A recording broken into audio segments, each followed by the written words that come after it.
Hi, welcome to another Tea Time Tuesday with your host Sean Catfish Wilson and the star of the show, Cosmo, who's by my feet right now. Getting all poofy and poofing out his feathers with his Cosmo smile because he really likes a singing bowl and who doesn't? A singing bowl is really nice. It's real relaxing. If you don't have one, and you've been looking into getting one, I definitely suggest getting one. And I do have a video on how to choose a singing bowl. It took, like I said, it took me a while to find the one that I have. By the time I decided I wanted one anyways. Number one, so this is my singing bowl. And it's starting to get a little wore out. Or not wore out, but you can tell that it's being used. And I bought this at On the Wild Side. So the thing is, with singing bowls, you got your mallet. You got the wood side, which side you hold on to. You got the felted side, which is the side that you want to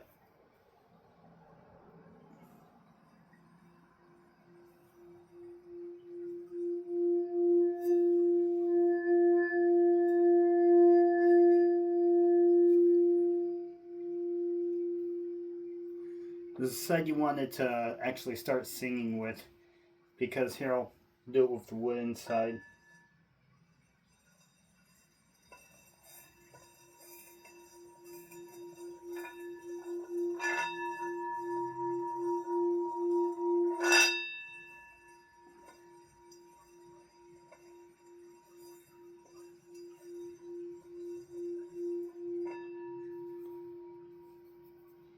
As you can hear, it can kind of get scratchy with the wood inside.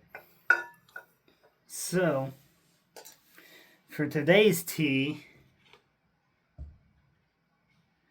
of course you'll be able to see it in the thumbnail if it decides it wants to work right.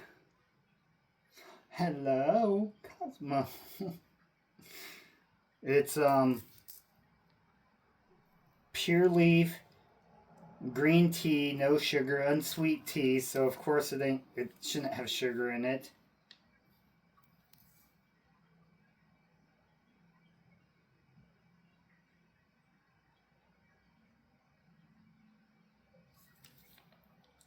So it's an unsweet green tea.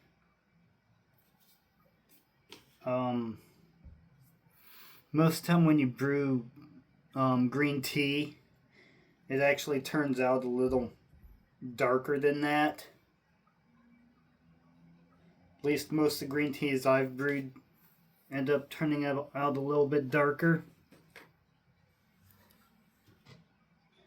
So anyways, we'll go over my shout out board really quick. Gonzo's reviews Illuminati Ninja Radinas. Local tastes better.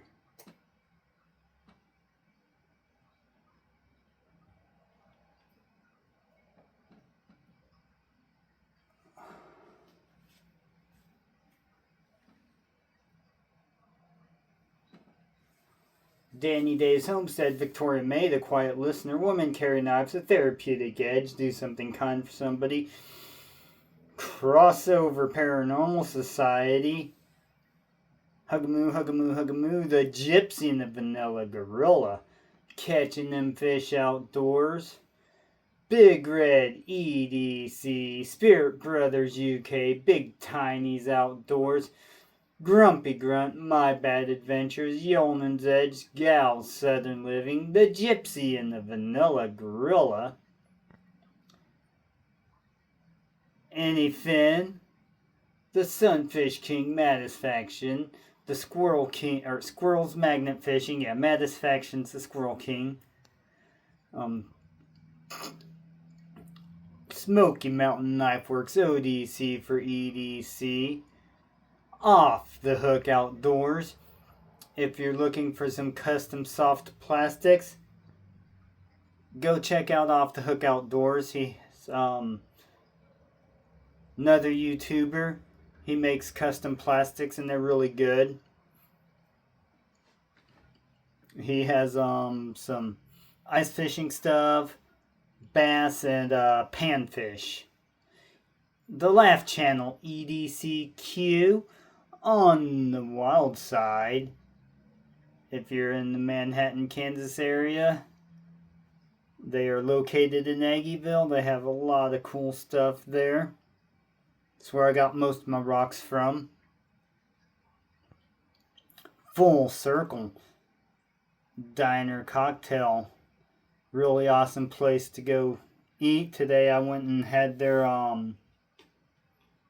so I record this on a Sunday and you'll see it Tuesday, so we'll say Sunday I went there and I had their French toast and they put fruit puree on it and some fresh strawberries, raspberries, and some blueberries in it with some whipped cream. Normally I get things without the whipped cream, but I forgot this morning.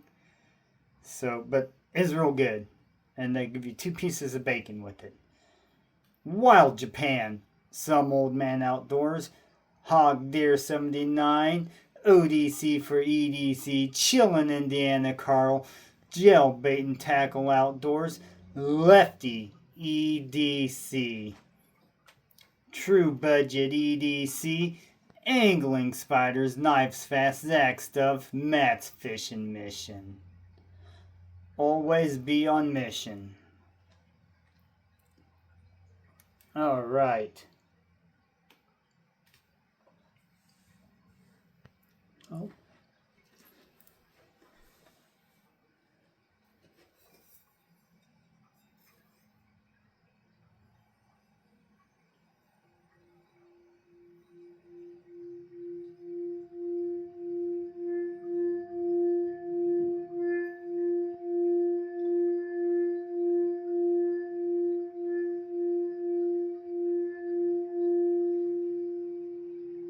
Cosmo. He really likes a singing bowl. I don't blame him. You're such a pretty boy. Yes, you are. Hello, Cosmo. I love you, little birdie. I love you, Mr. Cosmo. You're a good bird.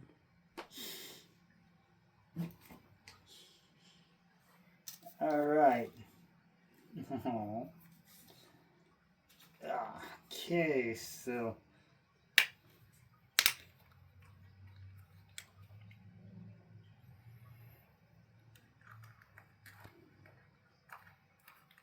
alright. I'm gonna have to kick you off, Cosmo. I'll kick you down.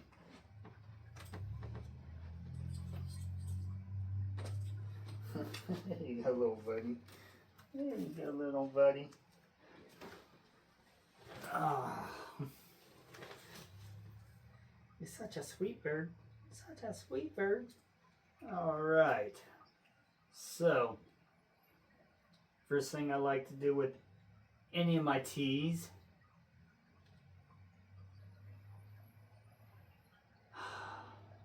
I like to smell it. You don't get as much aromatics off of a cold tea as you would like a hot tea, or even like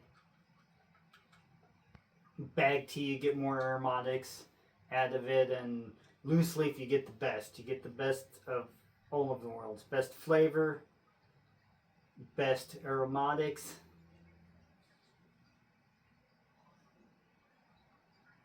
But probably a lot better for your health than this. I mean, but if you're going on the gas station and you want to grab something quick that's not water, this would probably be one of the healthier options, probably the healthiest option, in my opinion, would be a green tea or a black tea, unsweet, of course, Because if you're trying to get away from soda, then you want unsweet because soda has a lot of sugar in it. So, it smells really similar to their black tea. Kind of picking like a sweet, earthy scent.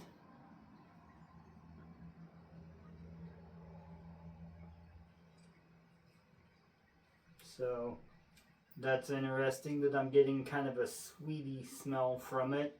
Sweet smell from it.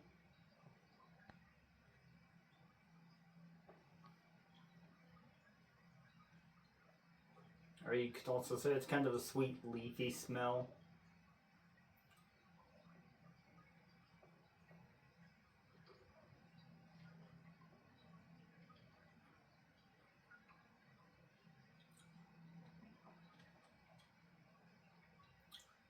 Yeah, it's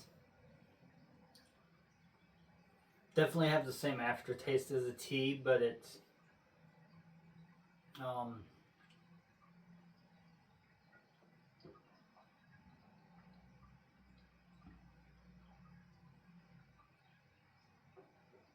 kind of picking up a little bit of earthy flavors. Kind of got like a mild sourness to it. Just kind of earthy sourness.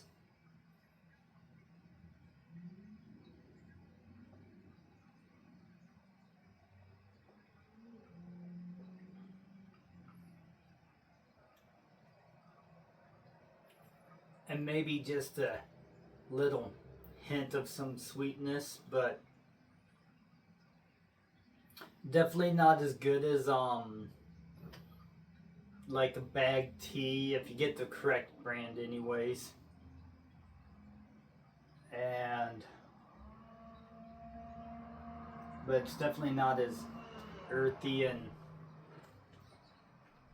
like a loose leaf tea would be. Hello.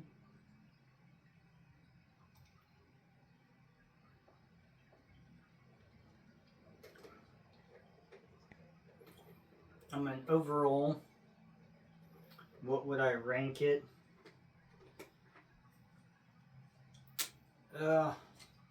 Probably about a 3 or 4 or 3. And I'm saying that hello, mainly because I've had many actual green teas, loose leaf and bagged green tea.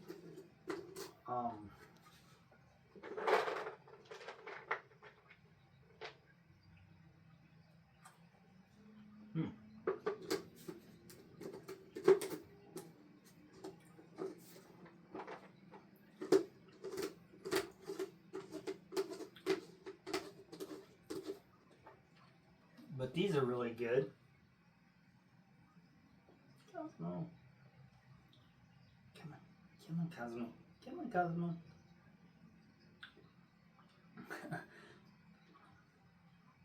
Well, then I'll eat it. Come here. You silly bird. You silly bird.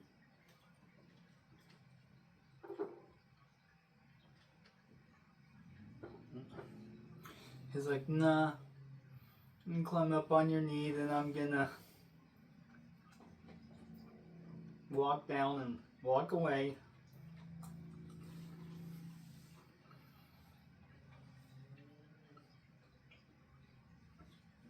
So yeah, it's a pretty basic tea. It does, like I said, because of the, if you notice the color,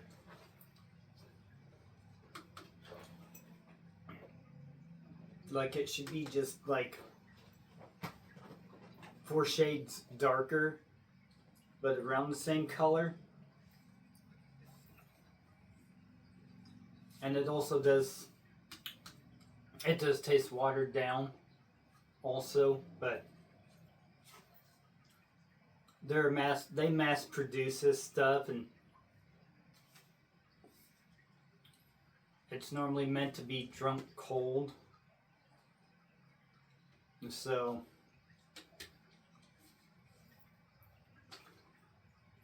but one of these days, if I remember next time I go to Hy-Vee, I will get I'll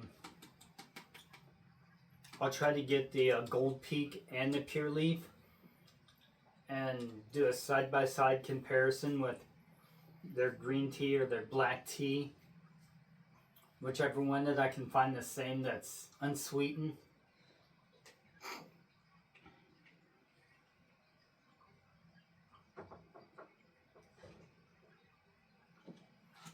Alright. And I got a question on one of my fishing videos. I don't know if the person watches my tea times, but if they do, I would like to address the question. I like it when I get questions like this, because then I can incorporate them in my tea times.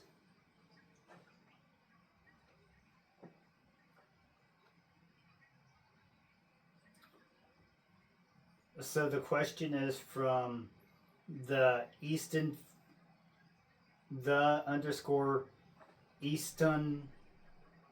Ford. When the water is cold like this, what bait do you use to keep on the catfish? There you go. I did answer it, but I took 2 replies because I forgot to add some information to it. So when the water is cold like this, you can, I normally always have a head out off of whatever bait I'm using, but I do find that if you cut bait into relatively small chunks, like this would be a large chunk if it was cut bait.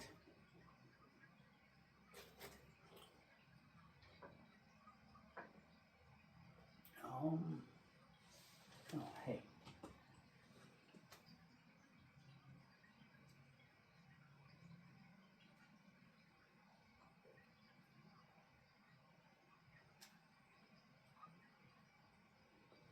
So it vary. I use probably like chunks about this size, maybe fold this in half, maybe around that size.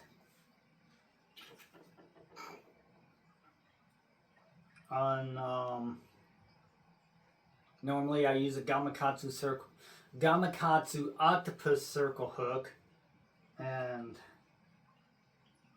5/0 octopus circle hook from Gamakatsu.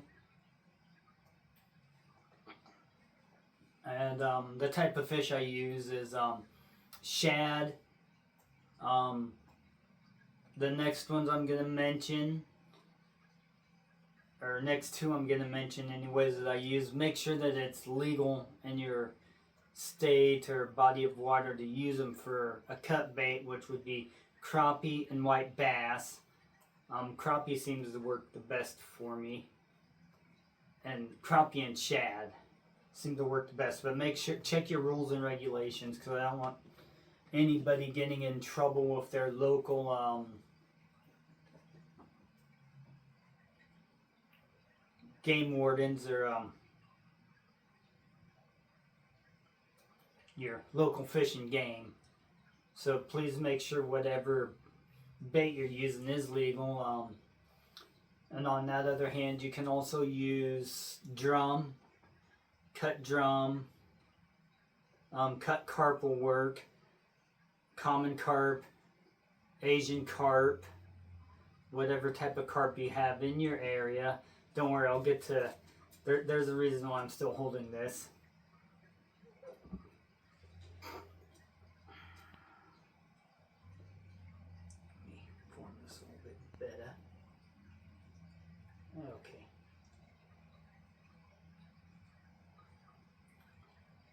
Yeah, this stuff is gonna be really good. So carp. I guess possibly bluegill is another one you might want to check your. Yeah, definitely check your local rules and regulations on bluegill because one of the lakes I fish at, Potawatomi State Fishing Lake Number 2. You've seen me make videos there, but the sunfish species, bluegill, green sunfish, any of their hybrids, red-eared sunfish have a slot limit, so you can catch them up to a certain length, and then like from a certain length to a certain length, you've got to release all of them. I think it's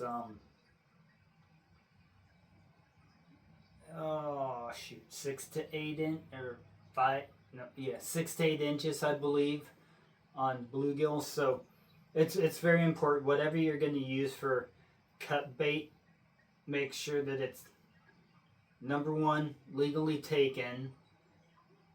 Like I can't throw a throw net and catch a net full of crappie and then take them out and use them for bait.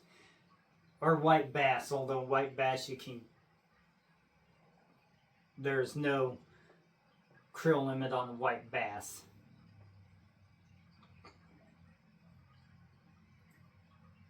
So there's always different rules and regulations, and I'm always going to be a strong advocate for trying to follow your local fish and game warden rules. They're there for a reason. They're there to protect the fishing for generations to come. So your grandchildren, your grandchildren's grandchildren, so on and so forth, can have places to fish and be able to catch fish. So always check with your local wildlife and game on all your rules. All right. So this is how I like to hook it. I'll go in, I'll kind of start diagonal.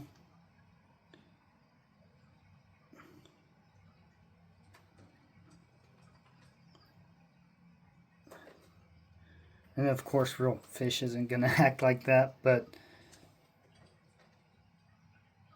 as you see I kind of put it in diagonal, and since fish have bones in it, the bones will actually, so you're crossing the, depending on where you cut it at, where I normally do, you'd be kind of crossing some small bones in here, and it'll hold the hook still so it doesn't, or the bait still so it doesn't go up and block your gap like that. And the important thing with circle hooks is you always want to make sure that you have that gap going on in there. That's very important. But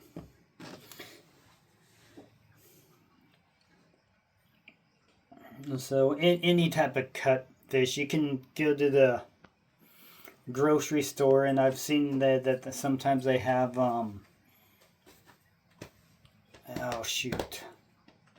chub minnow that you can buy and eat. I've never bought one and ate one, nor have I caught one and ate one, but they are big enough. Maybe I should try it one of these days. But you could go to the grocery store and you could buy like a freshwater fish, maybe some catfish fillets. Not ideal, but it would probably catch some fish. Another thing you could also use is chicken and Kool-Aid, or chicken and Jello. And when you do your chicken, you want it cut up in little chunks like this.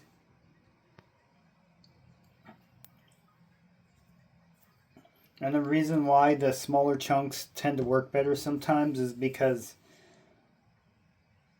they're feeding off of smaller baits, I mean, by all means, if you're allowed multiple rods, I'm allowed 3 rods. So I would probably have a big bait out there, but if I find that they're not biting or they're kind of biting and dropping it, I'm going to switch to a smaller bait. And you can catch big fish on smaller baits. My biggest flathead was caught on a bluegill about yay long, probably like 2 or 3 inches, and it was smashed, and I cast it near a weed bed, and the flathead was 58 pounds,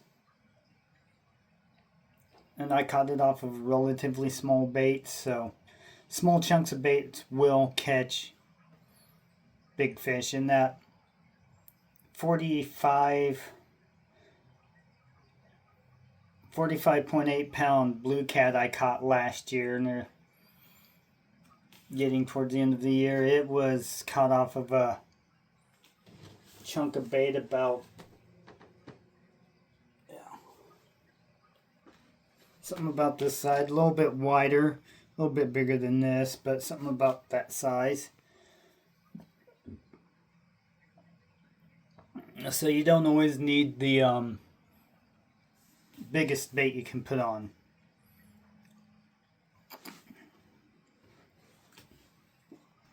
Alright, so if anybody has any more questions about fishing or anything like that, I will definitely give you the best answer I can. I'm not the best at answering bass fishing questions, but I do bass fish, and I have caught a lot of bass and some nice bass.